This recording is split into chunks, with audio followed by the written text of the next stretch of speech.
রণধীর জয়সওয়াল সরাসরি বলেছেন যে ওই দিনে যে অনুষ্ঠানটা সেটার আয়োজনের সঙ্গে ভারত সরকারের জড়িত নয়, একটা বেসরকারি পর্যায়ের আয়োজন হতেই পারে, ওটা নিয়ে ভারত সরকারের কোনো বক্তব্য নেই, ওনারা এর সঙ্গে জড়িত নয়, এটা ক্লিয়ার করেছেন। এবং দ্বিতীয় যে কথাটা বলেছেন, যেটা সবচেয়ে গুরুত্বপূর্ণ কথা বলে আমার কাছে মনে হয়েছে, তিনি বলেছেন যে ওই মঞ্চ থেকে যা কিছু বলা হয়েছে, মানে কেবল শেখ হাসিনা না, অন্যরাও যা কিছু বলা হয়েছে, বিশেষ করে বাংলাদেশে বৈধভাবে গঠিত সরকারের বিরুদ্ধে, এই যে বৈধভাবে গঠিত, এটাকে উনি বলেছেন ইংরেজি টার্মে তো বলেছেন, ইংরেজিতে বলেছেন যে ডিউলি কনস্টিটিউটেড, মানে বৈধভাবে গঠিত যে সরকার, সেই সরকারের বিরুদ্ধে ওই মঞ্চ থেকে যা কিছু বলা হয়েছে ভারত সরকার সেটাকে অনুমোদন করে না। কথা কিন্তু একদম ক্লিয়ার যে ওনারা ওখানে বসে যা কিছু বলে, যেমন ওখানে বসে সজীব ওয়াজেদ জয় তিনি বলেছেন বাংলাদেশ ধীরে ধীরে পাকিস্তান হয়ে যাচ্ছে, ভারত এটাকে অনুমোদন করে না।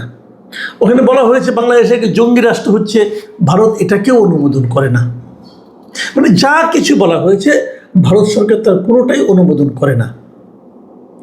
এই যদি হয় অবস্থান, এটা কিন্তু একটা জিগজ্যাগ পাজলের মতো মনে হচ্ছে আমার কাছে। ভাবুন ব্যাপারটা একবার, বাংলাদেশ আগেই বলেছে যে আপনারা এই ধরনের একটা প্রোগ্রাম হতে দিয়েন না, কারণ ঘোষণা তো আরও আগে এসেছে, ভারত সেটা হতে দিয়েছে, দিয়ে বলছে যে এখানে যা যা বলা হয়েছে এগুলোর প্রতি আমার কোনো সমর্থন নেই।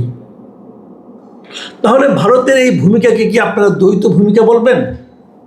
যেটা কথা আছে না, চোরকে বলে চুরি করো, পুলিশকে বলে ধরো, এটা কি ওই ধরনের কিছু একটা? আমার কিন্তু তা মনে হয় না। কারণটা হলো এই যে ভারতে বসেও অনেকে অনেক কিছু বলতে পারেন, এটা একটা বেসরকারি সংগঠনের আয়োজন, এটাকে ভারত বাধা দিবে কিভাবে? ভারত তো একটা ডেমোক্রেটিক কান্ট্রি, পৃথিবীর যে কোনো কান্ট্রিতে বসেই এটা কিন্তু আপনি বাধা দিতে পারেন না। এটা তাদের মতামত তারা প্রকাশ করছে, এবং কতগুলি সাংবাদিক জার্নালিস্টদের একটা ক্লাব, তারা এটা আয়োজন করেছে, সেখানে যে কেউ যুক্তও হতে পারে, এটা তো হতেই পারে। তো সেটা যদি হয় সেটা কিন্তু ভারত বাধা দিতে পারবে না, কিন্তু ভারত ওখানে যা বলা হয়েছে সেটাকে সমর্থন করে না। দেখুন এই কথাটা কিন্তু আমি বারবার বলার চেষ্টা করছি যে ওখানে একটা ইভেন্ট হয়েছে, ইভেন্টে কিছু স্পিচ আছে, কিছু বক্তব্য আছে, আমি বক্তব্যটাকে সমর্থন করব না। বাংলাদেশের আদালত সেই বক্তব্য যদি হেড স্পিচ হয়, যদি বিদ্বেষ ছড়ানো বক্তব্য হয়, সেই বক্তব্য প্রচারে নিষেধাজ্ঞা দিয়েছে। কিন্তু ওই ঘটনার কথা আমি বলতে পারবো না, এটা বেআইনি, এটা হয় না, এটা অগণতান্ত্রিক।